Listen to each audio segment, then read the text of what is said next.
कल्याणकामी परम पवित्र पुण्यात्माओं, अपने उद्धार के लिए हमें कुछ कर्तव्यों का पालन करना होता है, जिनके माध्यम से हम उस ब्रह्म ज्ञान को प्राप्त कर सकें। सही सही जो ज्ञान है वो प्राप्त हो। परंतु इस कली काल में जो सही मार्गदर्शन है, जिनसे सही मार्गदर्शन मिल सकता है, वो लोग बहुत कम हैं। तो भाग्यवश यदि उन सत्पुरुषों का संग मिल जाए और जो हमारे करने योग्य जो कर्तव्य हैं उनका सही सही बोध करा दें, बिना किसी लोभ लालच के और बिना संसार की ओर जाए बिना, जिसमें हमें संसार में ना भटकना पड़े, ऐसा दिव्य ज्ञान जो दें, जो जिसके द्वारा हम अपना उद्धार कर सके। ऐसा साधन, ऐसी युक्तियां, ऐसी विधियां उनसे प्राप्त हों तो हमारा उद्धार कल्याण हो सकता है। आपके अपने किए बिना कुछ भी प्राप्त नहीं होता। स्वयं को अगर आपने जानना है, अपने आत्मानुसंधान करना है, तो आपको उन साधनों का अभ्यास करना ही पड़ेगा। बिना उनके नहीं हो सकता। पर आपको सही सही साधन का पता चले तो, क्योंकि कथाएं बहुत होती हैं, मनुष्य पूरे जीवन में कचुनता रहता है, दूसरे से निकाल देते हैं। और श्रवण भी कैसा होना चाहिए जिसमें कुछ प्रेरणादायक, कुछ साधन की युक्तियां जो आप स्वयं कर सकें और जिनके करने से वो बोध हो सकता है। ऐसा दिव्य ज्ञान देने वाले बहुत कम होते हैं। ऐसा ज्ञान प्राप्त करके आप बड़ा जल्दी अपना कल्याण कर सकते हैं, क्योंकि ये संसार बड़ा भयंकर है। काम, क्रोध, लोभ, मोह से युक्त प्राणी ना ज्ञान दे सकते हैं और ना ज्ञान प्राप्त कर सकते हैं। देने वाला भी निष्काम भाव से दे और लेने वाला बड़ी श्रद्धा, भक्ति, प्रेम से उसको ग्रहण करे, उसके अंदर जिज्ञासा हो, तो वो आप उस ब्रह्म योग को प्राप्त कर सकते हैं, उस अध्यात्म ज्ञान को प्राप्त कर सकते हैं। ऐसी युक्तियां जो इसी जन्म में ईश्वर का साक्षात्कार करवा देती हैं, तो आपको प्राप्त हो सकते हैं। यदि दोनों के बीच में सांसारिकता हो तो कल्याण होना असंभव है, क्योंकि जो जिज्ञासु है उसको भी आत्म कल्याण विषित ही प्रश्न करना चाहिए, और जो ज्ञान देने वाला हो तो भी आत्मज्ञानी हो, सिद्ध हो, ब्रह्मनिष्ठ हो, और जो अनुभव किया हो, जो सच्ची बात हो, जो करने योग्य कर्तव्य हो, उनका बोध दूसरे शिष्य को करा दे।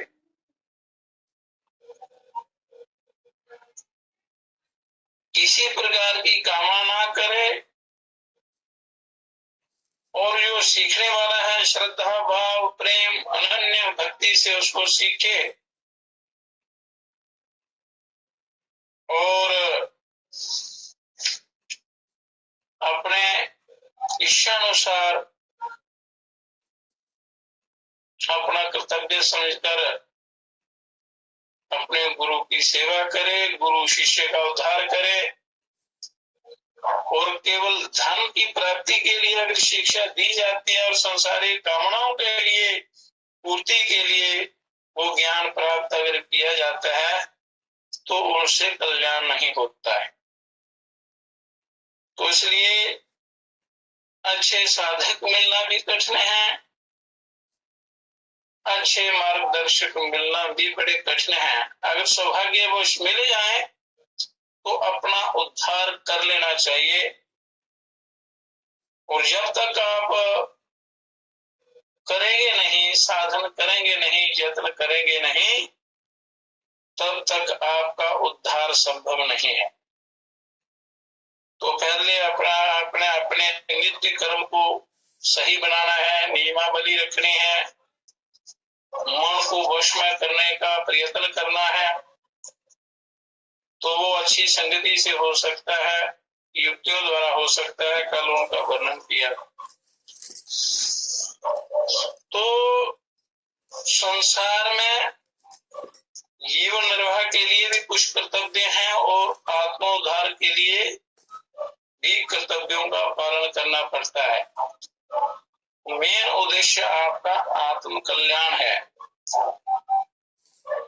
और उसमें उस ब्रह्म की प्राप्ति में, आत्म कल्याण की प्राप्ति में हमारे कुछ कर्तव्य हैं। तो हम लोगों के कर्तव्य की ओर ध्यान देने पर अधिकांश में यही अनुभव होता है कि इस समय हम लोग कर्तव्य पालन में प्रायः तत्पर नहीं है।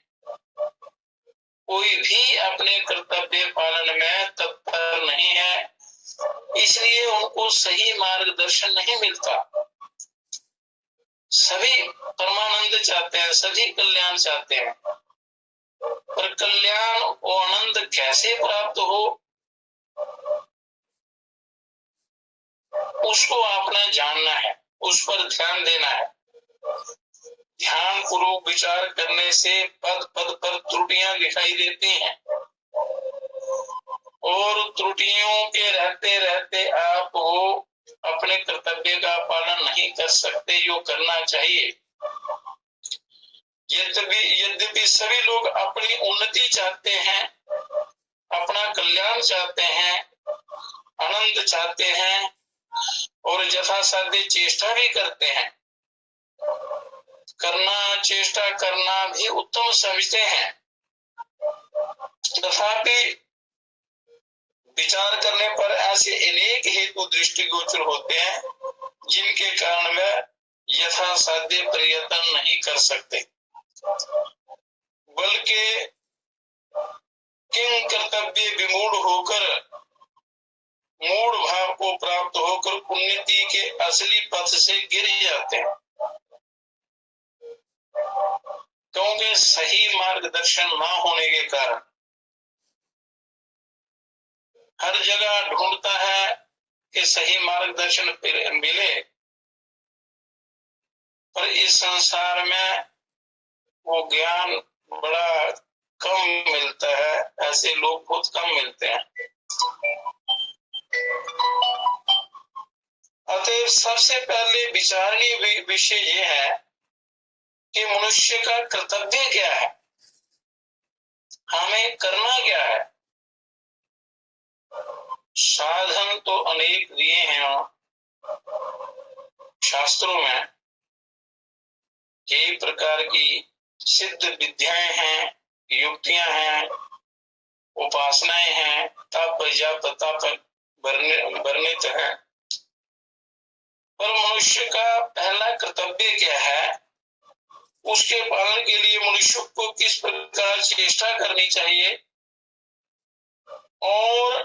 इच्छा करने पर भी मनुष्य कौन सी बाधाओं के कारण यथासाध्य चेष्टा नहीं कर सकता?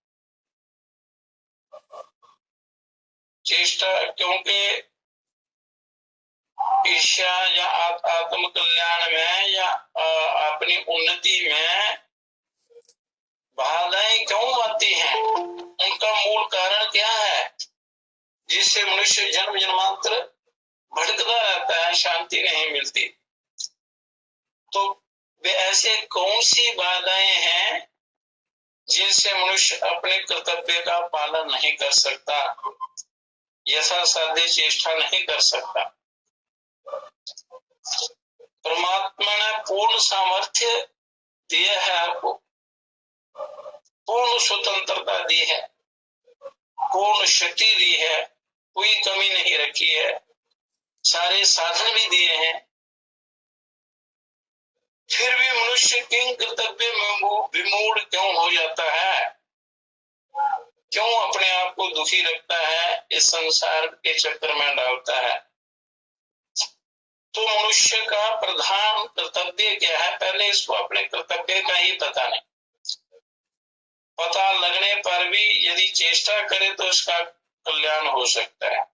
तो मनुष्य का प्रधान कर्तव्य है अपने आत्मा की उन्नति करना, आत्मोन्नति करना। जहां से इसका प्रकट हुआ है उस मूल रूप को अपना जानना है। भगवान कहते हैं कि उद्धरे आत्मानम बसादेत। मनुष्य को चाहिए कि वह अपने द्वारा अपना उद्धार करे, अपनी आत्मा को अधोगति में न पहुंचाए। ये परमात्मा का कहना है। परमात्मा कहते हैं, इन्होंने मार्गदर्शन किया है शास्त्रों में। अब ये समझना है कि आत्मा की उन्नति क्या है और उसका अधःपतन किसमें है। आत्मा की उन्नति तो सब चाहते हैं, और वो उन्नति कैसे करनी है और इसका पतन क्या है, पतन कैसे होता है? तो अपने अंदर ज्ञान, सुख, शांति और न्याय की वर्तमान में और परिणाम में उत्तरोत्तर वृद्धि करना आत्मा की उन्नति है।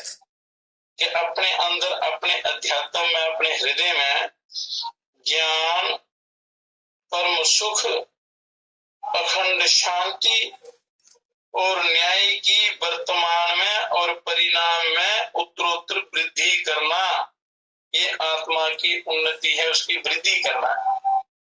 तो उसकी वृद्धि कैसे करनी है, ज्ञान प्राप्ति कैसे करनी है, शांति का अनुभव कैसे करना है, और इसके विपरीत दुख के हेतु अज्ञान, प्रमाद, अशांति और अन्याय की ओर झुकना तथा उनकी वृद्धि में हेतु बनना ही आत्मा का अधःपतन है।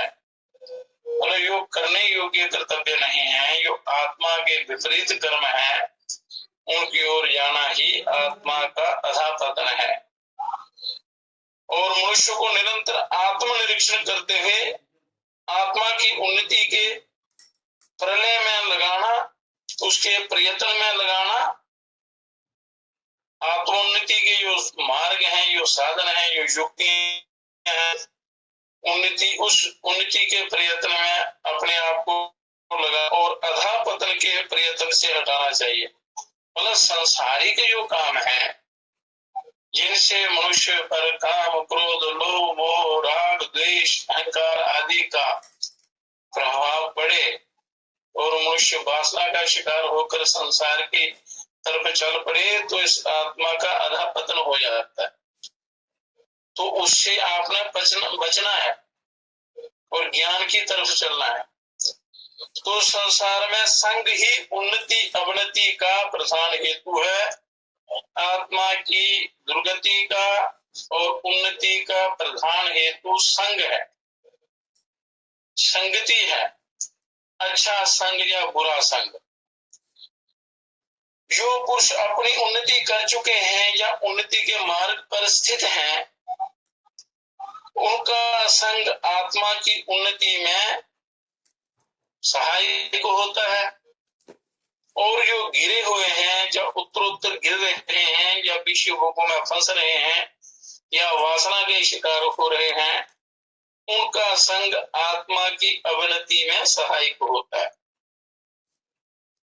जो आत्मा की तरफ चलते हैं, साधक हैं या साधना कर चुके हैं और निरंतर अभ्यास करते हैं, परोपकार की भावना रखते हैं और ईश्वर का ध्यान चिंतन करते रहते हैं, उनका संग कल्याण का हेतु है और आत्मा की उन्नति का हेतु है। और जो इससे विपरीत मार्ग पर चलते हैं, उनका संग आत्मा की गिरावट का कारण बनते हैं। इसलिए सदा सर्वदा उत्तम पुरुषों का संग करना ही उचित है। अच्छे लोगों का संग करो, मित्र बनाओ तो अच्छा, आध्यात्मिक धार्मिक या जो भी संबंध जिससे आपने रखना है वो अंदर से भी बाहर से भी पवित्र होना चाहिए। क्योंकि बाहर से लोग अच्छी अच्छी बातें कथाएं करते हैं, अंतःकरण में क्या चल रहा है उसका अच्छी प्रकार जान कर ही उनका संग करना है, अन्यथा नहीं। तो इसलिए कोई भी संग करना है, पानी पीजिए शान और संग कीजिए जान के। पानी पीजिए शान के, गुरु कीजिए जान के। गुरु या संग जो है अच्छी प्रकार जानकारी करके ही करना चाहिए। तो उत्तम पुरुष उनको समझना चाहिए जिनमें स्वार्थ नहीं हो। उत्तम मार्गदर्शक भी उसको समझना चाहिए जिनमें स्वार्थ ना हो, अहंकार, दंभ और क्रोध नहीं है। क्योंकि जिनमें ये चीजें हैं तो वो संग के काबिल नहीं है, मार्गदर्शन के काबिल नहीं है, मार्गदर्शक नहीं बनता। और जो मान बढ़ाई या पूजा नहीं चाहते, ये नहीं है कि लोग पूजा करें, आप ज्ञान देने वाले हो और आप उसके बदले में चाहें मेरी पूजा हो, मेरा मान सम्मान हो, मेरी सेवा हो, मुझे धन मिले, ऐसा भाव अंदर नहीं रखना चाहिए। तो उनकी पहचान ये है कि जो मान बढ़ाई या पूजा नहीं चाहते, जिनके चरित्र परम पवित्र हैं, आचरण पवित्र हैं, मनुष्य के उठने बैठने बात करने हरकतों से पता चल जाता है उसके अंदर का एक्स जो है वो पता चल जाता है। कुछ ऐसे लक्षण हैं ज्योतिष शास्त्र के माध्यम से भी पता चलता है, और ऐसे भी जो मूल स्वभाव है मनुष्य का उसकी हरकतों से पता चलता है। पर बातों से पता करना बड़ा थोड़ा कठिन हो जाता है, क्योंकि ऊपर से वो बड़ी अच्छी बातें करेंगे पर अंदर क्या चल रहा है वो पता नहीं होता, तो उसमें धोखा होता है। तो इसलिए बड़ा अच्छी प्रकार जान कर ही मनुष्य को आचरण करना चाहिए। जिनका आचरण बड़ा पवित्र है, जिनको देखने और जिनकी वाणी सुनने से परमात्मा में प्रेम और श्रद्धा की वृद्धि होती है, तो उनको समझना चाहिए कि ये कोई अच्छे व्यक्ति हैं या ईश्वर का कोई ज्ञान है या ईश्वर के हृदय में जागृत है। तो जिनकी वाणी सुनने से या परमात्मा में सुनने से परमात्मा में प्रेम और आनंद की अनुभूति होती है, श्रद्धा होती है, हृदय में शांति का प्रादुर्भाव होता है, कुदरती होता है। जिसका आचार जिस व्यक्ति का आचार विचार अच्छा होगा, उसके साधना अच्छा होगा, अंतःकरण पवित्र होगा, तो उसको देखते ही मन में शांति का अनुभव होता है। तो समझना कि ये ठीक है। और परमेश्वर परलोक तथा सत शास्त्रों में श्रद्धा उत्पन्न कल्याण की ओर झुकाव होता है। और ऐसे वर्तमान सत्पुरुषों के उत्तम आचरणों को आदर्श मानकर उनका अनुकरण करना और उनके आज्ञानुसार चलना तथा अपनी में जो बात कल्याण को अपनी बुद्धि में, बुद्धि को भी पता चलता है कि जो बात कल्याणकार को हो, शांतिप्रद हो और श्रेष्ठ प्रतीत हो, उसको काम में लाना चाहिए। अपने आप को भी पता चलता है, क्योंकि अंतःकरण पहली बार सही रहता है, जो पहली सोच आती है मनुष्य की। मनु महाराज भी कहते हैं, वेदा स्मृति सदाचार स्वस्य च प्रेमात्मना तच्च चतुर्विधं प्राहु साक्षात् धर्मस्य लक्षणम्। कि वेद, स्मृति, सदाचार, सत्पुरुषों के आचरण और जिसके आचरण से अपने हृदय में प्रसन्नता हो, ये चार धर्म के साक्षात लक्षण कहे गए हैं। पहला वेद, दूसरा स्मृति, तीसरा सत्पुरुषों के आचरण, और जो आचरण है सत्पुरुषों के चरित्र और जिसके आचरण से अपने हृदय में भी प्रसन्नता हो, जिसके आचरण से, जिसके चरित्र से, जिससे आत्मा में शांति हो, ये चार धर्म के साक्षात लक्षण कहे गए, उसको धर्मी समझना चाहिए कि ऐसे पुरुषों का संग करना चाहिए। अब जहां प्रश्न ये होता है कि जो लोग हमारी श्रुति स्मृतियों को नहीं मानते हैं या योग ग्रंथों को, अध्यात्म को, उपनिषदों को नहीं मानते हैं, क्या उनके लिए कोई उपाय नहीं है? क्या सभी के लिए श्रुति स्मृतियों का मानना आवश्यक है? और सनातनी होने के नाते यद्यपि मुझे श्रुति स्मृति बहुत प्रिय है और मैं उनका पक्षपाती हूँ, तथापि मेरा कहना कभी युक्ति युक्त नहीं हो सकता कि श्रुति स्मृतियों को मानने के सिवा अन्य कोई सदाचरण का उपाय ही नहीं है। उपाय है, निरपेक्ष भाव से मनुष्य मात्र के कर्तव्य की ओर ख्याल करके विचार करने से यही भाव पैदा होता है कि सारे संसार का स्वामी और नियंता एक ही ईश्वर है। सारे ब्रह्मांड का कोई दूसरा नहीं है, वही एक परिपूर्ण ब्रह्म परम पिता परमात्मा है, जो सबके हृदय में अंतर्यामी रूप से विराजमान है। संसार के प्राय सभी संप्रदाय मत मतांतर किसी न किसी रूप में उसी को मानते और उसी की ओर अपने अनुयायियों को ले जाना चाहते हैं, अपने शिष्यों को ले जाना चाहते हैं। इन प्रकारेण वो उसी परिपूर्ण ब्रह्म की उपासना होती है, उसी को मानते और उसी की ओर उनको ले जाना चाहते हैं। अतः वो सभी मत मतांतरों के मनुष्य जिन जिन ग्रंथों को अपना शास्त्र और धर्म ग्रंथ मानते हैं, उसके लिए वही शास्त्र और धर्म ग्रंथ है, और उसमें जो आपका कर्तव्य है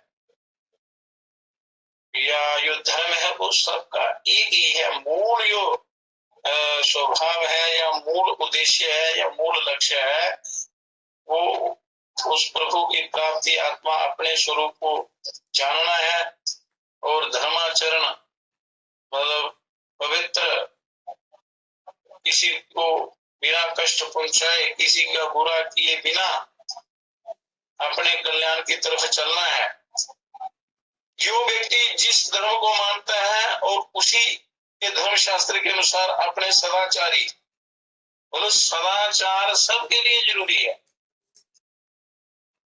और श्रेष्ठ पूर्वजों द्वारा आचरित और उपदिष्ट उत्तम साधनों से जो अपनी बुद्धि में आत्मा का कल्याण करने वाले मालूम होते हों,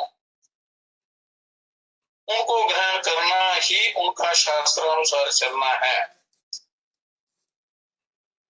तो सारे शास्त्रों का, सारे ग्रंथों का, सारे मत मतांतरों का सार क्या है? परोपकारा पुण्याय, ऐसा भाव यहाँ हो वो सही शास्त्र है।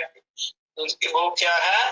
परोपकारा पुण्याय पापाय परपीडनम आत्मना प्रतिकूलानि परेशाना समाचरेत्।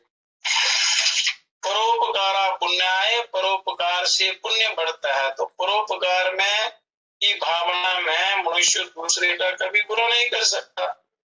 यदि परोपकार की भावना है तो उसमें सबके भले का भाव होता है, सबका वो जीव भला करना चाहता है दूसरे का, उसमें बुरा भाव नहीं आता, किसी के प्रति राग द्वेष नहीं होता, वो कल्याण चाहता है। परोपकार करने वाला पूर्ण धर्माचरण करता है। पापाय परपीडनम, दूसरों को किसी भी प्रकार से दुख देना, कष्ट पहुंचाना, निंदा चुगली करना, किसी भी प्रकार से किसी को हानि पहुंचाना, वो पाप है, उससे पाप होता है। परोपकारा पुण्याय पापाय परपीडनम आत्मा प्रतिकूलानि, जो अपने आप को जो व्यवहार बुरा लगे ऐसा व्यवहार दूसरे से कभी नहीं करना चाहिए। हर गलत बात हर व्यक्ति को बुरी लगती है, तो किसी से भी कोई बुरा आचरण नहीं करना चाहिए। तो ये धर्म का सार है। जिन शास्त्रों में ऐसा भाव होता है वही सत्शास्त्र हैं और वही धर्म करने योग्य हैं। तो शास्त्रों की उन्हीं बातों का अनुकरण करना चाहिए जो विचार करने पर अपनी बुद्धि में भी कल्याणकारक प्रतीत हो और जिनमें दूसरों का भी कल्याण हो, और जिनको हम उत्तम पुरुष मानते हैं उनके भी उन्हीं आचरणों का हमें अनुकरण करना चाहिए। जिनको आप बड़ा महान मानते हैं उनके भी उन आचरणों का पालन करना चाहिए जो हमारी बुद्धि से उत्तम प्रतीत हो, जो अच्छा लगे। क्योंकि जो अंतःकरण में परमात्मा बैठे हैं हृदय के अंदर, वो सही बोध करवाते हैं। जब मन का प्रभाव रहता है तो मनुष्य को अच्छे बुरे का पता नहीं चलता। मन तो फिर विश्व की तरफ ले जाता है, अंधेरे में रखता है, पर जो आत्मा की आवाज होती है, उसकी जो प्रेरणा होती है वो सही होती है। तो उस समय ऐसा होता है जब मनुष्य बिल्कुल सही उसको प्रेरणा मिलती है अंदर से ही। तो जो संग से भी जो ज्ञान मिलता है उसका भी सहारा लेके, और जो अंतःकरण को आपके अच्छा लगता है जो व्यवहार, उसको भी अपनी बुद्धि के द्वारा अच्छे प्रचार करके उसकी जो अच्छी बातें हैं उनको ग्रहण करना चाहिए। क्योंकि साधु वैसा चाहिए जैसा शोभ सुहाए, सार को गही रहे थोथा दे उड़ाए। शोभ सुहाए, साधु मतलब मनुष्य साधक कि जैसे साज जो है घास फूस और कूड़ा करकट गंदगी को बाहर निकाल देता है, और सार जो अच्छा वो अनाज है वो पीछे रह जाता है, साफ वस्तु साफ शुद्ध कर देता है। तो सार वस्तु को ग्रहण करना है। उनके जो आचरण हमारी दृष्टि में अश्रेयकर, अनुचित और शंकाप्रद प्रतीत हो, उनको कभी ग्रहण नहीं करना चाहिए। यानी है कि प्रतिष्ठित व्यक्ति यदि गलत करे तो आपको भी गलत करना चाहिए, ऐसा नहीं। जो उसका सही आचरण हो या शास्त्रों में जो सही बातें हो उनको आपने ग्रहण करना चाहिए। मिथ्याचरण कोई भी क्यों ना करे उसका वो मिथ्याचरण आपने नहीं ग्रहण नहीं करना है, और अपने भावना में बहकर कभी गलत नहीं होने देना है, ना करना। हर व्यक्ति को पता होता है अच्छा बुरा क्या है। आत्मा अंतःकरण प्रेरणा देता है, और ज्ञान की वृद्धि के लिए, आत्म कल्याण की साधना के लिए मनुष्य को बड़ी सतर्कता से आगे चलना है। तो जिनका कल्याण हो चुका है, जहाँ जो कल्याण के मार्ग पर चल रहे हैं और बहुत आगे जा चुके हैं, ऐसे पुरुषों का संग न मिलने पर या किसी में भी ऐसा होने का विश्वास न जमने पर ऐसे मनुष्य की प्राप्ति के लिए परमेश्वर से इस भाव से प्रार्थना करनी चाहिए, परमात्मा से कि प्रभु हम अबोध बालक की तरह हैं, जैसे बालक को कोई पता नहीं होता, सारा वो सर्वस्व अपना माता पिता पर वो छोड़ देता है। उसी प्रकार इस साधक को अपनी डोर जो है वो ईशाद सौंप देनी है और बाल भाव अपने अंदर लाना है और प्रार्थना कर रही है कि हे परमात्मा, हे नाथ, आप में मेरा अनन्य प्रेम हो। जो भी शक्ति, जो भी सत्ता है, ईश्वर है, ये पहले ये विश्वास होना चाहिए कि वो ईश्वर है और उनसे ये प्रार्थना करनी चाहिए कि हे प्रभु, आप में मेरा अनन्य प्रेम हो। इसके लिए आप कृपा करके मुझे उन महापुरुषों का संग दीजिए। ये प्रार्थना करनी चाहिए कि प्रभु ऐसे पुरुषों का संग दीजिए जो छल कपट से रहित हो, लोभी ना हो, व्यापारी ना हो और धोखा करने वाले ना हो, मिथ्या ज्ञान देने वाले ना हो, सही ज्ञान देने वाले हो, जो सच्चे मन से और श्रद्धा से आपके प्रेम में मत रहते हैं। ये प्रभु ऐसे लोगों से बुलाओ जो सच्चे मन से, सच्ची श्रद्धा, प्रेम, सच्ची भक्ति से, निष्काम भाव से आपके प्रेम में लीन रहते हैं और बार बार ईश्वर से विनय करने पर उसकी कृपा से साधु को उसकी इच्छा के अनुकूल सत्पुरुष की प्राप्ति अवश्य ही हो जाती। मतलब जो अपने कल्याण पथ पर चलता है, चल पड़ता है, बस चलने की देरी है। आप सच्ची श्रद्धा, सच्चा प्रेम, सच्ची शरण लेकर और सच्चे रास्ते पर चलने का आप अगर अंदर दृढ़ संकल्प ले लें और चल पड़े तो आपको वो परमात्मा अवश्य ही वो सिद्ध पुरुषों से मिला देते हैं, सही मार्गदर्शन कर देते हैं, जिनके मिलने से उस परमात्मा की प्राप्ति हो जाती है। सिद्ध लोग सही मार्गदर्शन करते हैं और बिना किसी स्वार्थ के। यहाँ स्वार्थ हो वहां खराबी होती है, वहां उस ज्ञान का प्रभाव नहीं होता, वो मार्गदर्शन सही नहीं कर पाते। दोनों जीव माया में रहते हैं, दोनों में से एक भी माया में हो तो कल्याण नहीं होता। तो दोनों निष्कामी, प्रेमी, श्रद्धावान, भक्त और पवित्र होने चाहिए। तो यहाँ पर एक प्रश्न होता है कि जिनका ईश्वर में विश्वास है वही तो ईश्वर की प्रार्थना कर सकते हैं। यानी विश्वास होना बड़ा जरूरी है। ये दृढ़ विश्वास हो कि ईश्वर है, ईश्वर की सत्ता है, वही कर्ता धर्ता है, वही शक्तिमान है, तो फिर उनसे प्रार्थना की जाती। तो ईश्वर में विश्वास रखने वाले का संतों और शास्त्रों में विश्वास होना संभव है।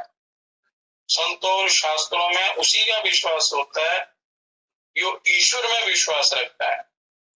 तो तभी आगे की साधना मिलती है, आगे की जो दिव्य युक्तियां हैं, यही प्रकार के योग हैं और जो तत्काल ईश्वर से संबंध करा देने वाली युक्तियां हैं। परंतु पहले आपको ईश्वर में विश्वास होना बहुत आवश्यक है। तो परंतु जिनका ईश्वर, प्रलोभ, शास्त्र और संतों में विश्वास ही नहीं है, उनके लिए क्या कर्तव्य है? तो सबके लिए कर्तव्य कर्म है। तो इसका उत्तर यह है कि यद्यपि ऐसे लोगों की स्थिति बहुत ही दयनीय है, जो ईश्वर को नहीं मानते हैं या आस्तिक नहीं है, नास्तिक है, स्थिति उनकी बहुत ही दयनीय होती है और तथापि वे भी अपनी बुद्धि के अनुसार अपने आत्मा की उन्नति का उपाय कर सकते हैं। उनको भी आत्मा की उन्नति का उपाय करना चाहिए, क्योंकि उनके हृदय में भी वही आत्मा है जो सबके अंदर है, जो आस्तिक के अंदर है, वही ईश्वर का अंश वह सबके अंदर है, आस्तिक नास्तिक सब में है। और जो उसको जानने का जो विषय है, तो आस्तिक लोग तो संतों, श्रुतियों, स्मृतियों में श्रद्धा रखते हैं, शास्त्रों में रखते हैं, वहां से ज्ञान प्राप्त कर करके आत्मोन्नति कर लेते हैं, जिनकी श्रद्धा नहीं है उनके लिए भी उपाय है। ऐसे लोगों को चाहिए कि अपनी बुद्धि में जो पुरुष अपने से श्रेष्ठ हो, जो ज्यादा रचे बचे हैं दुनिया में, तो उनको चाहिए कि जो उनसे जो ऊंचे अच्छे लोग हैं, उनसे श्रेष्ठ हैं, उसी का संग करें। और संसार में मूढ़ से मूढ़ और बुद्धिमान से बुद्धिमान पुरुष इस बात को प्राय सभी मानते हैं।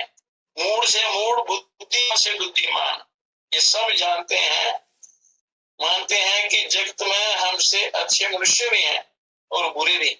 हर आदमी जानता है कि मेरे से अच्छे भी हैं, बुरे भी हैं। अतएव अपनी बुद्धि में जो अपने से उत्तम, उन्नत, विचारशील, सुहृदय, सदाचारी और विद्वान मालूम हो, उसी को अपना आदर्श समझकर उसके सदाचार का अनुसरण करते हुए स्वार्थहीन होकर उसका अनुकरण करना चाहिए।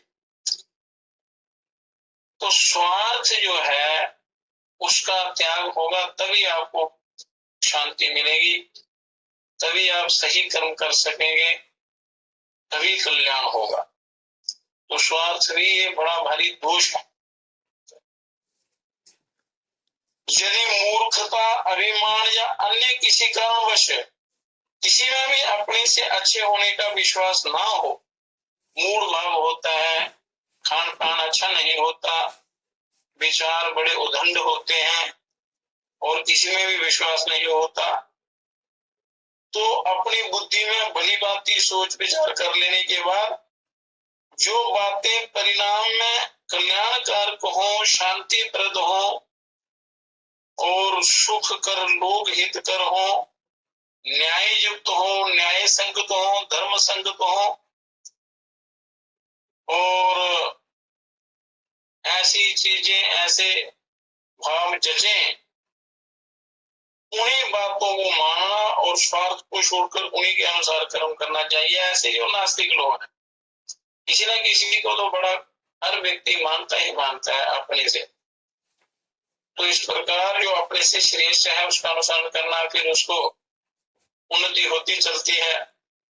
पर दिशा आपकी सही होनी चाहिए, रास्ता जो है आपका सही होना चाहिए। उद्देश्य जो है, अगर दिशा सही होगी तो वो प्रभु मिल जाते हैं, साधन मिल जाते हैं, ये साक्षात्कार हो जाता है। सभी मनुष्यों में प्रधानतः दो तरह की वृत्तियां होती हैं, सब मनुष्यों में। एक ऊर्ध्व को ले जाने वाली, यानी आत्मा को उन्नत बनाने वाली, और दूसरी अधोगति को ले जाने वाली, यानी आत्मा का पतन करने वाली। दो वृत्तियां होती हैं, एक आत्म कल्याण करने वाली, एक आत्मा का पतन करने वाली, अधोगति में ले जाने वाली। तो इन दोनों में जो विवेक वृत्ति कल्याण में सहायक होकर उत्तम आचरणों में लगती है, वह ऊपर उठाने वाली होती। और यो अविवेक वृत्ति राग, द्वेषमय, अहंकार आदि के द्वारा अधम कर्मों में प्रवृत्त होती है, वह नीचे गिराने वाली होती है। इसलिए मनुष्य विवेक वृत्ति के द्वारा अपनी उन्नति करना चाहता है, परंतु अविवेक वृत्ति उसे बलपूर्वक सन्मार्ग से च्युत करके अन्याय पथ पर ढकेल देती है। इसी से अर्जुन ने भगवान से पूछा, इसलिए कहते हैं ना, बुरा संग एक पल के लिए भी नहीं करना है, क्योंकि बुरी वृत्तियों का प्रभाव इतना जल्दी पड़ता है कि तो जल्दी उनके घेरे में आ जाता है, उनके प्रभाव में आकर अपना पतन कर बैठता है। अतः कभी भी मौका नहीं देना चाहिए बुरी वृत्तियों को अपने में आने का। अब अर्जुन ने पूछा था कि अथ केन प्रयुक्तोऽयं पापं चरति पुरुषः अनिच्छन्नपि वर्षेणं बलाधिप नियोजिता। अर्जुन ने पूछा कि हे पार्थ, फिर ये मनुष्य पुरुष बलात् लगाए हुए के सदृश ना चाहता हुआ भी किससे प्रेरित होकर पाप का आचरण करता है? भगवान ने जवाब में कहा, वो कहते हैं कि बलात् जबरदस्ती ये उसमें क्यों लगता है, पाप कर्मों में क्यों लगता है, बुरे आचरण क्यों करता है? तो भगवान ने कहा, काम एव क्रोध एव रजोगुण समुद्भवा महाशानो महापात्मा विद्ये नाम ही वैरिणम। कहते हैं कि रजोगुण से, कृष्ण जी ने कहा कि रजोगुण से उत्पन्न हुआ ये काम ही क्रोध है। काम ये रजोगुण से पैदा होता है काम, और यही क्रोध है, और यही महा अशन है। अग्नि के सदृश भोगों से ना तृप्त होने वाला बड़ा पापी है। जैसे अग्नि में जितना मर्जी काष्ठ डाल दो, संसार की सारी सामग्री डाल दो, वो तृप्त नहीं होती। उसी प्रकार ये काम इत्यादि क्रोध, ये वासना से मनुष्य तृप्त नहीं होता। इस विषय में तो इसको ही शत्रु जान। आगे चलकर भगवान ने बताया कि राग रूप आसक्ति से पैदा होने वाले इन कामादि शत्रुओं ने ही मनुष्य की इंद्रियों और उनके मन पर अधिकार जमा रखा है। काम, क्रोध, लोभ, मोह आदि शत्रुओं ने अधिकार जमा रखा है, मन पर अधिकार जमा रखा है। तो मन को इनसे छुड़ाना है, इन पापियों से छुड़ाना है। अतः पहले इंद्रियों और मन को अधीनता से छुड़ाकर इंद्रियां और मन इनके अधीन हो जाते हैं, इनके गुलाम बन जाते हैं। तो इनसे छुड़ाकर काम आदि बुरी वृत्तियों का विनाश करना चाहिए। वो अच्छी संगति से होता है, अच्छे श्रवण से होता है। लोग कहते हैं कि साधना में मन नहीं लगता, बड़ा दुख है, बड़ा कष्ट है, बच्चे बड़ा दुख देते हैं, संसार के लोग बहुत दुख देते हैं। तो ये सब कारण काम, क्रोध, लोभ, मोह आदि के द्वारा होता है। ये मन को घेर लेते हैं और मन इनके कहने के अनुसार चलता है और मनुष्य का पतन हो जाता है। तो इनसे इन बुरी वृत्तियों का विनाश करना चाहिए। किसी भी स्थिति में ये वृत्तियां आपके अंदर नहीं आनी चाहिए।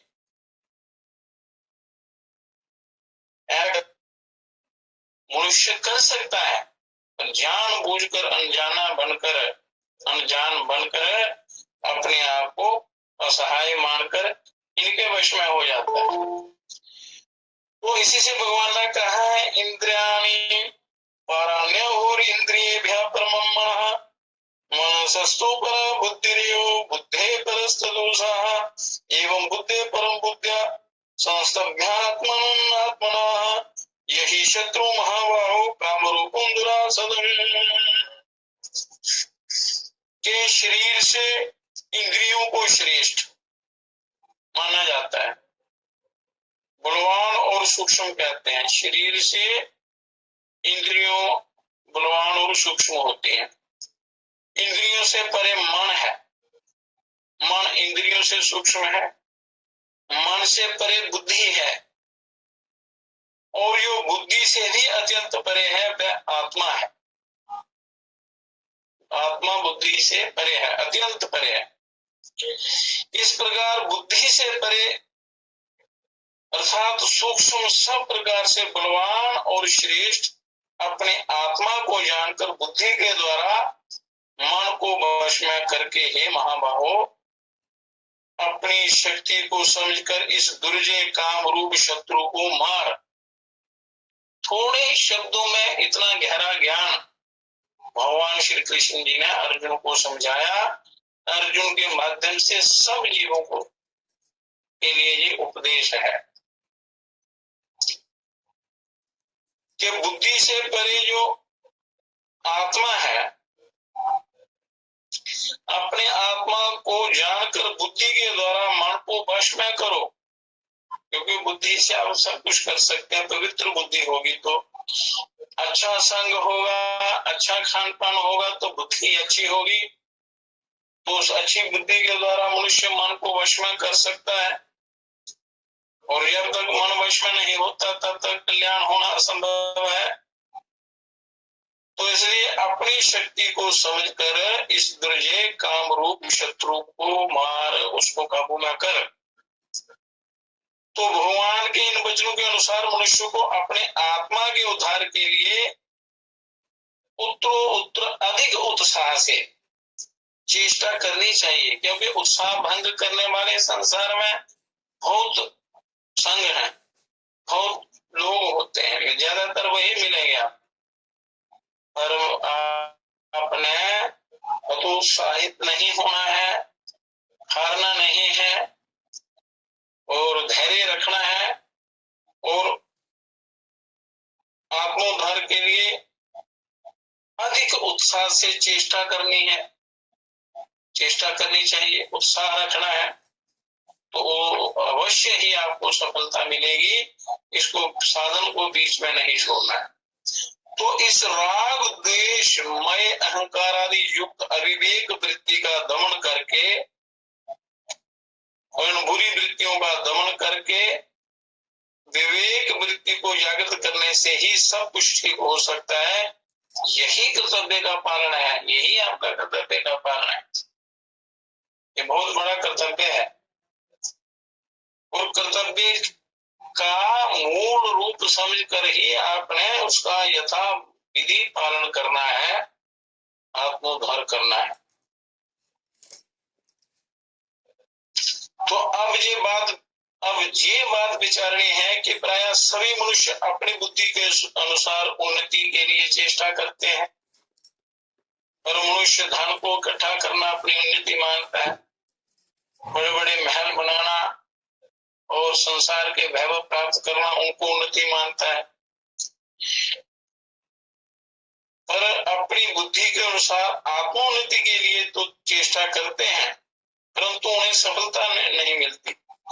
ऐसी कौन कौन सी प्रधान बाधाएं हैं जो मनुष्य को सफलता नहीं मिलती, और सफलता ना मिलने पर निराश होकर वो उस पद से फिर हट जाता है और हिम्मत छोड़ देता है।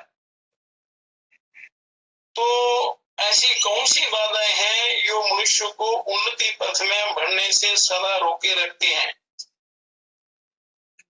वो कौन सी बाधाएं हैं? इसका उत्तर ये है कि हमने कुसंग और असद अभ्यास से ऐसी अनेक बाधाएं खड़ी कर ली हैं। एक तो पहला कुसंग है, कुसंग से बुरा मार्गदर्शन मिलता है, और दूसरा सद अभ्यास नहीं है, सही अभ्यास नहीं है, असद अभ्यास है। ज्ञान सही नहीं है, ना ही कोई देने वाला मिलता है और ना ही करने वाला। तो असद अभ्यास जब करते हैं तो उससे कई बाधाएं आती है, और कुसंग तो सबसे बड़ा मूल कारण है। तो जिनके कारण हम असली उन्नति के पथ पर आरूढ़ नहीं हो सकते, उसमें प्रधान ये है। वो क्या है? बुरे संग से एक तो आसक्ति, दूसरा द्वेष, लोभ, भय, दंभ इत्यादि ये जितने भी हैं, ये सारे आपको उन्नति के मार्ग से रोके रखते हैं। तो आसक्ति क्या है कि खाने, पहनने, विलासिता करने, संसारिक विषयों को रस बुद्धि से उपभोग करने में प्रवृत्त करने वाली वृत्ति का नाम आसक्ति है। खाने पहनने, मनुष्य खाने पहनने के चक्र में ही सारा जीवन गंवा देता है। विलासिता, विलासपूर्ण जीवन व्यतीत करने की इच्छा, संसार के विषय रसों का रस बुद्धि से उपभोग करने में प्रवृत्त जो वृत्तियां हैं, उनका नाम आसक्ति है। मनुष्य विचार से समझता है कि व्यभिचार करना बहुत बुरा है, पाप है। अमुक वस्तु का खाना शरीर और बुद्धि के लिए हानिकर है, पता तो है, हानिकर है, परंतु विषय लालसा रूप काम वृत्ति विवेक को ढककर उसे उन्हीं विषयों में ले जाती। विषयों की जो लालसा मन में पैदा होती है, उनमें कामना पैदा होती है, काम वृत्ति से विवेक ढक जाता है और विवेक ढकने से ये मन उन विषयों में लग जाता है, उनकी तरफ ले जाता है। इस आसक्ति के वश होकर ही इंद्रियां बलात् मन को खींचकर विश्व संसार में डुबो देती है। तो कहते हैं कि नहीं, बलात् जो प्रारब्ध है वो बलात् उनको शुभ कर्मों में लगा देता है, पर ये मनुष्य उनमें स्वयं ही चला जाता है। तो यही कारण है कि ये मनुष्य, ये वृत्तियां उनको विषय वासना में, भोगों में लगा। तो इस आसक्ति के वश होकर ही इंद्रियां बलात् मन को खींचकर विश्व सागर में डुबो देती हैं। ये गीता में भगवान श्री कृष्ण अर्जुन को कहा था, भगवान श्री कृष्ण चंद्र जी ने। तो इस काम वृत्ति का अवश्य ही नाश करना चाहिए, नहीं तो ये डुबो देगी। फिर योग विद्या कहाँ से आएगी, कैसे आएगी? मन या आपका वश में नहीं होगा तो योग साधना तो कर ही नहीं सकते। तो इसलिए इनको धीरे धीरे काबू में लाना है और साथ साथ में योग साधना करते रहना है।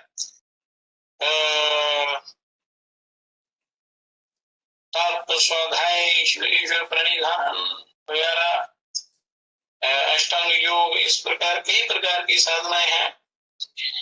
तो जिन वस्तुओं की ओर मन आकृत हो, हमें उनके गुण दोषों का विचार कर, जिनमें दोष और परिणाम में दुख मालूम होता हो, उनमें विचार करना चाहिए कि ये का आखिरी परिणाम क्या होगा।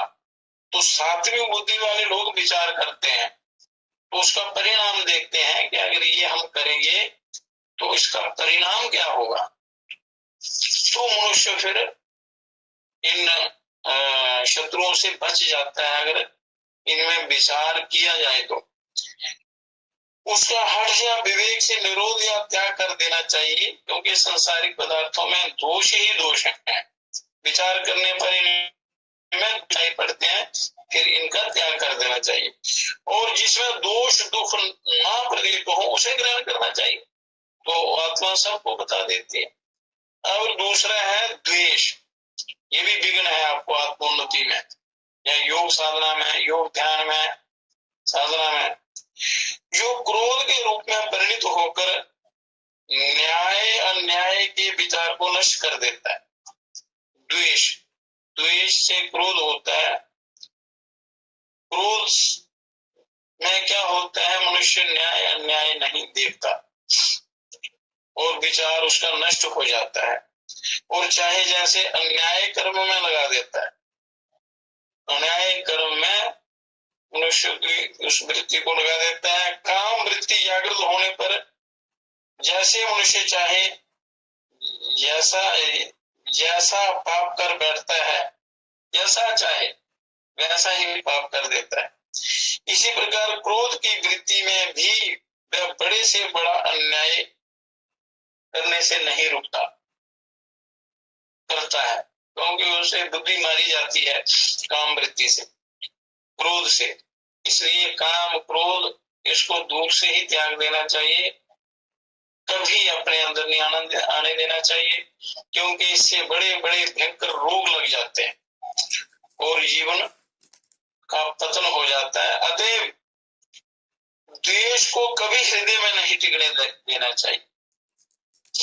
राग द्वेष मलाप है, राग और द्वेष के दो मल हैं, इनको अपने अंदर स्थान नहीं देना चाहिए। ईड़ा भगवती गंगा पिंगला जमुना नदी तोर्मध्यं गता नाड़ी सुषुम्ना सरस्वती सत्य हृदय ध्यान यले राग द्वेष मलापे या साथी मानसे तीर्थ सजाति परमागति। ये राग द्वेष रूपी दो मल जो है ये संसार में फंसा देते हैं। अगर ये हट जाए तो ये अंतःकरण निर्मल हो जाता है, फिर युक्ति द्वारा मनुष्य ईश्वर को प्राप्त कर लेता है।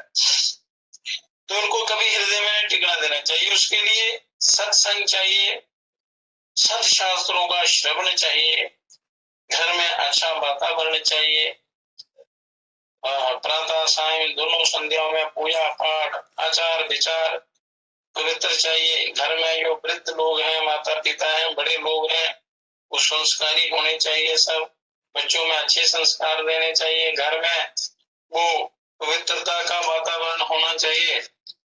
तो तभी आप सदगृहस्थ बनकर फिर साधना करके ईश्वर को प्राप्त कर सकते हैं। अतः देश को दूर से भगा दो। जब किसी पर क्रोध आवे तब उसी समय सावधान होकर विवेक बुद्धि से काम लेना चाहिए। क्रोध नहीं करना चाहिए, उस समय विचार करना चाहिए कि इसका परिणाम क्या होगा। तो क्रोध के वश में होकर कुछ कर बैठना भविष्य में अत्यंत दुखदायी होता है, और अनुभव में भी यही आता है कि क्रोध ही मूल कारण होता है विनाश का। फिर आगे आ गया काम और क्रोध दो बड़े शत्रु नरक के दरवाजे हैं। तो ये भी योग में नहीं लगने देते, ध्यान में मन नहीं लगने देते। फिर आ गया लोभ। विचारवान पुरुष ने लोभ को पाप का जन्मदाता बतलाया है। ये लालच जो है बहुत बुरी बला है। तो लालच कोई भी करे तो ये नरकों में ले जाता है। चाहे कोई बड़ा ब्रह्मनिष्ठ भी हो, चारों वेदों का ज्ञाता भी क्यों ना हो, अगर लोभ करता है या लोभवश विद्या को बेचता है तो वो नरकागामी होता है। लोभ वृत्ति जगने पर न्याय अन्याय और सत्य सत्य का विचार नहीं ठहर सकता। ज्ञानी से ज्ञानी भी गिर जाता है, तो वो जो लोभी हो जाता है, तो उसको सत्य आचरण को त्याग देता है और असत्य आचरण को ग्रहण कर लेता है। दूसरे को धोखा देना, दूसरे को ठगना और धन के लिए नीच से नीच कर्म कर बैठना लोभी मनुष्य का स्वभाव बन जाता है। चाहे कोई भी क्यों ना हो, चाहे कोई वक्ता हो या श्रोता हो या कोई भी हो, कोई प्रजा हो, साधारण लोग हो, लोभ सबको मार देता है, गिरा देता है। और धन संग्रह को ही जीवन का ध्येय समझने वाले लोभ से धर्म का संग्रह होना अत्यंत कठिन है। मगर जो धन को ही जीवन का ध्येय मानते हैं और भोगों के संग्रह में लगे रहते हैं, उनसे धर्म का संग्रह होना बड़ा कठिन होता है। और धर्म के संग्रह हुए किए बिना आपका कल्याण होना बड़ा कठिन है। वो सच्चा सुख सच्चा आनंद मिलना बहुत ही कठिन है। तो इसलिए आवागमन का चक्कर चलता रहता है। अतएव ईश्वर और प्रारब्ध पर भरोसा करके लोभ का त्याग करना चाहिए। श्रीमद् भगवद गीता में काम क्रोध और लोभ इन तीनों को आत्मनाशक नरक का द्वार बतलाया गया। ये आत्मा का पतन करने वाले और नरक के बड़े द्वार हैं। कामी क्रोधी लोभी पुरुषों के लिए सीधा नरक का द्वार खुल जाता है। इसलिए ये बड़े विघ्न हैं हमारे जीवन में। भय इसके उत्पन्न आगे चौथा है भय। तो इसके उत्पन्न होने पर मनुष्य धैर्य को त्याग कर तुरंत पाप में प्रवृत्त हो जाता है। भय डर जो है, इसके कारण मनुष्य धैर्य को खो देता है और पापाचरण में लग जाता है। और जो मनुष्य निर्भय होकर न्याय पथ पर चलता है, निर्भय होना ईश्वर विश्वास हो तो मनुष्य निर्भय हो जाता है। और निर्भय होकर जो चलता है, महान से महान संकट में भी धैर्य नहीं छोड़ता। और उसका यहाँ कहीं भी कभी बदल नहीं होता। तो इसलिए परमात्मा को हर जगह देखने पर तो भाई कहीं नहीं रहता ही नहीं है। जब सर्वत्र आप ईश्वर को देखते हैं तो फिर भाई नहीं रहता, वो ईश्वर आपकी सहायता करते हैं। परंतु हृदय में धारे ध्यान करके विचार करने तथा शूरवीरता का अवलंबन करने से भी मनुष्य निर्भय हो सकता है। इस बात को समझकर सदा निर्भय रहने की चेष्टा करनी चाहिए। भय भी आक्रांत कर देता है, तो भय का त्याग करना है अपने। भय में पढ़कर अधीरता से अन्याय को कभी स्वीकार नहीं करना चाहिए। अन्याय का को किसी भी स्थिति में स्वीकार नहीं करना है। ईश्वर आपकी सहायता करेंगे, अच्छा संग आपकी सहायता करेगा, आपका भजन तब आपका जो निर्भयता है वो आपकी सहायता करेगी। क्योंकि संसार में भय ही भय है, धोखा ही धोखा है। तो इसलिए ईश्वर पर पूर्ण भरोसा करके अपने साधन पथ पर अग्रसर होना है। उसके बाद आता है धम्ब। अपने बुरे बाबू को छिपाकर, धम्ब क्या है? अपने बुरे विचारों को छिपाकर लोभ, भय या अज्ञान से धन, मान, बढ़ाई आदि के लिए बिना हुए ही अच्छे भाव दिखलाना या अपने थोड़े अच्छे भावों को विशेष रूप से दिखाना धम्ब होता है। अंदर कुछ बाहर कुछ, अंदर सारा बुरे विचार चल रहे होते हैं, सारा गड़बड़ चल रहा होता है, तो बाहर बनावटी दिखावा करना धर्म का, अच्छे होने का, और दूसरों को धोखा देना, ठगना, तो ये धम्ब है। तो ये दोष कल्याण मार्ग में बहुत बड़ा बाधक है। धम्ब बहुत बड़ा बाधक है। तो साधे के आधा पतन के प्रधान हेतुओं में ये विशेष प्रधान है धम्ब। तो असत्य, छल, अन्याय आदि दोष धम्ब के गर्भ में स्वाभाविक ही छिपे रहते हैं। धम्ब में जो जितने भी पाप के कारण हैं, पाप के साधन हैं, वो अंदर छिपे रहते हैं।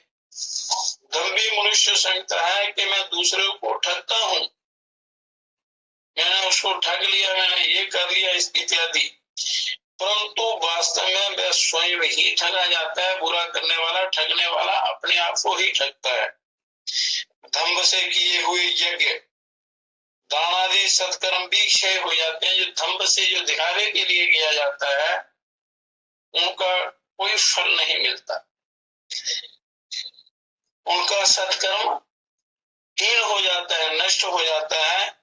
बल्कि कहीं कहीं तो कर्ता को पुण्य के बदले पाप का भागी बनना पड़ता है।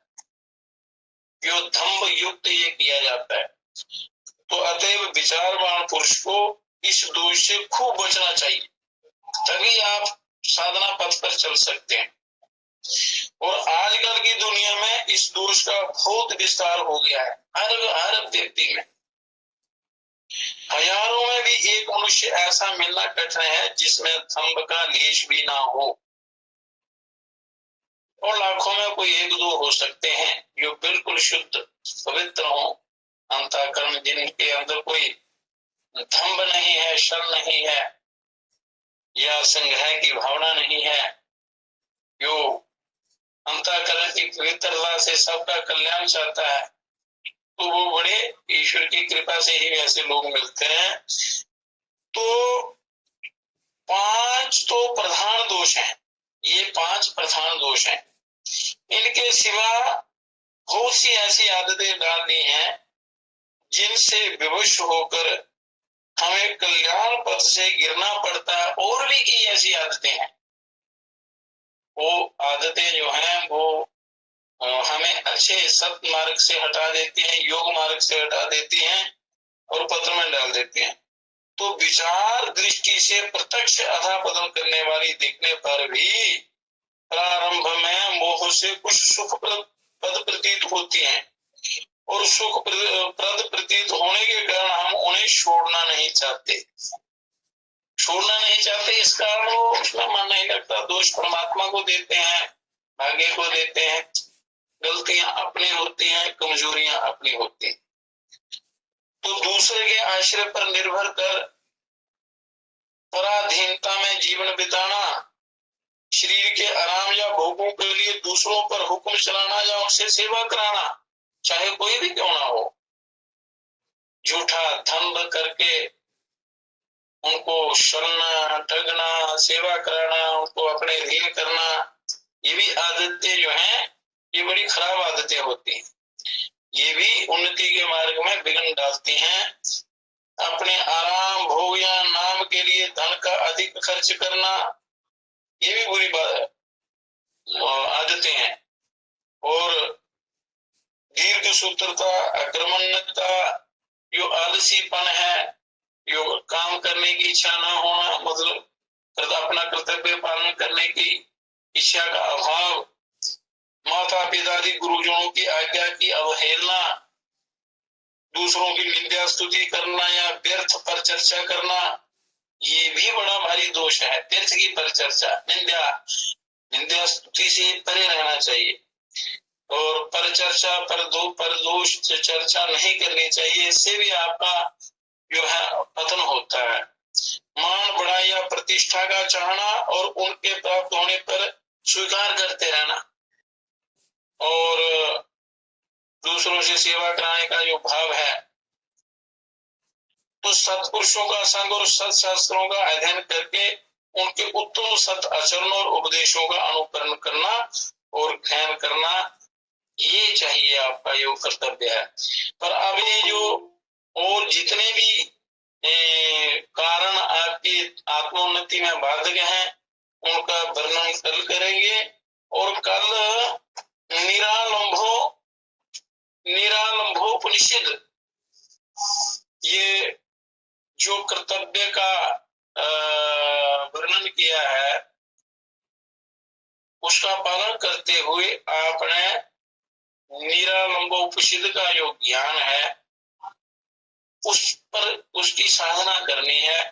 वो करने से आपका बड़ा जल्दी परमात्मा में मन लगेगा, शांति होगी और कल्याण होगा। ओम नमः शिवाय गुरुवे सच्चिदानंद मूर्तिये निष्प्रपंचाय शांताय निरालंबाय तेजसे निरालंबं समाश्रित्य सालंबं विजहातिया सा सन्यासी च योगी च कैवल्यं पदमुष्णुते। के उत्तम कल्याण, उस कल्याणकारी शिव गुरु सत्य चित और आनंद की मूर्ति को नमस्कार है, और उस निष्प्रपंच शांत आश्रय रहित तेज स्वरूप परमात्मा को नमन है। और जो निरालंब है, निरालंब वो परमात्मा तत्व, जो निरालंब का आश्रय करके, निरालंब में उस परिपूर्ण ब्रह्म परमात्मा का आश्रय ग्रहण करके संसारिक अवलंबन का त्याग कर देता है, वह योगी और सन्यासी है, वही कैवल्य पद को प्राप्त करता है। और इस संसार के अज्ञानी जीवों के सभी अरिष्टों की शांति के निमित्त जो जो आवश्यक है उसकी आशंका करके उसके उत्तर के रूप में ये उपनिषद यहाँ कहता है, या मैं पूछता हूँ, कोई शिष्य प्रश्न करता है गुरुओं से, ऋषियों से, वो पूछता है कि ब्रह्म का, ईश्वरा को, जीवा का, प्रकृति का, परमात्मा को, ब्रह्मा को, विष्णु को, रुद्रा का, इंद्रा का, श्रवणा कहा, सूर्या कह, चंद्रा कह, सुरा कह, असुरा के, पिशाचा के, मनुष्य कहा, स्त्रिया कहा, पश्चादया के, साब्रम किम ब्राह्मणादया का, जाति किम कर्मम किम अकर्मम, किम ज्ञानम किम अज्ञानम, और किम सुखम किम दुखम, का स्वर्ग को नरक को बंधा को मोक्ष का उपास्य का शिष्य को विद्वान को मूढ़ा, किमासुरम किम तपा किम परमम पदम, किम ग्राह्यम किम अग्राह्यम, का सन्यासी सत्याशंका हम ब्रह्मेति, के ब्रह्म क्या है, ईश्वर कौन है, जीव कौन है, प्रकृति क्या है, देवता क्या है, परमात्मा कौन है, ब्रह्मा कौन है, विष्णु कौन है, रुद्र कौन है, इंद्र कौन है, यम कौन है, सूर्य कौन है, ये समस्त देवता कौन है, चंद्रमा कौन है, असुर कौन है, पिशाच कौन है, मनुष्य क्या है, स्त्रियां क्या है, पशु क्या है, और स्थावर जंगम आदि क्या है, ब्राह्मण आदि जातियां क्या है, कर्म क्या है, अकर्म क्या है, ज्ञान और अज्ञान क्या है, सुख दुख क्या है, स्वर्ग नरक क्या है, और बंधन और मुक्ति क्या है, उपासना क्या है और मोक्ष क्या है, और उपासना करने योग्य कौन है, शिष्य कौन है, गुरु कौन है, विद्वान कौन है, मूर्ख कौन है, असुरत्व क्या है, तप क्या है, परम पद किसे कहते हैं, और गृहिणी और अगृहिणी क्या है, सन्यासी कौन है। इस प्रकार शंका व्यक्त करके उन्होंने ब्रह्म आदि का स्वरूप विवेचित किया। कि इसके बाद जो उत्तर देते हैं तो वो कथा कल करेंगे, और उस जो ब्रह्म है उसकी प्राप्ति के क्या साधन हैं वो धीरे धीरे आगे प्रतिदिन चर्चा चलती रहेगी। संग जो है ये सत्संग, अच्छा संग करना चाहिए, सत्शास्त्रों का स्वाध्याय करना चाहिए, तो आपके अंतःकरण को अपने आप अनुभव होगा कि हम सही मार्ग पर चल रहे हैं। सही मार्ग का ही मनुष्य को चलना चाहिए।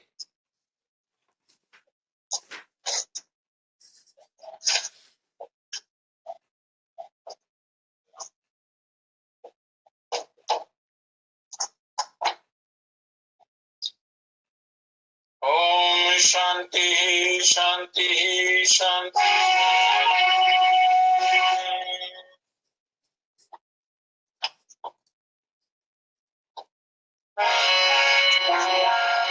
मोक्ष का पंथ बड़ा न्यारा है, पर मनुष्य यदि मन में ठान ले और अपने आत्म कल्याण की दृढ़ जिज्ञासा हो तो ये इसी जन्म में अपना उद्धार कर सकता है।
धर्म के डोर से बांधा कवि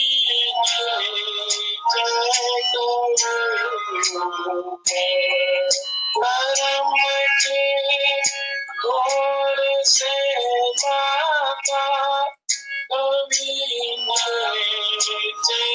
कवि ऊपर भटकता जीव जूनों में फिर नहीं होया निस्तारा समझ कर देख ले प्यारे मोक्ष का पंथ है न्यारा करे पूजा फिरे तीर्थ कोमल कीने करत उपवास बहुते नहीं हो ज्ञानी उजियारा समझ कर देख ले पाए मोक्ष का पंथ है बैठ संकट के विचारे बैठ कर संत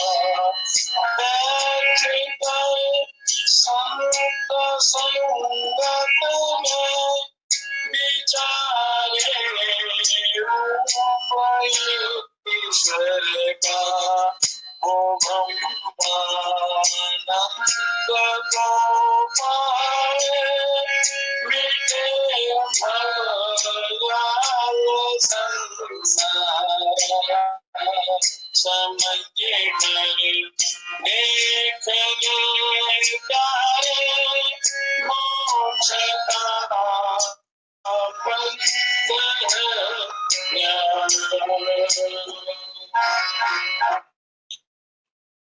समझ कर देख ले प्यारे मोक्ष का पंथ है न्यारा बैठ संत संगत में विचारे रूप ईश्वर का वो ब्रह्मानंद को पावे मिटे भवजाल संसार। ये सत्संग संतों का संग शास्त्रों का स्वाध्याय ये करते रहना चाहिए तो इस भाव सागर से आप पार हो सकते हैं। ओम शांति ही शांति ही शांति। हे परम पिता हे विश्व पिता हे राष्ट्र पिता हे जगदाधार हे करुणामय दीन दयालो पूर्ण गुरु हे अपरंपार हे महेश अब शीघ्र कृपा कर हमें योग विचार मानवता के प्रेरक बनकर नाथ करे सुखमय संसार। हे परम पिता हे विश्व पिता हे राष्ट्र पिता हे जगदाधार हे राष्ट्र पिता हे जगदाधार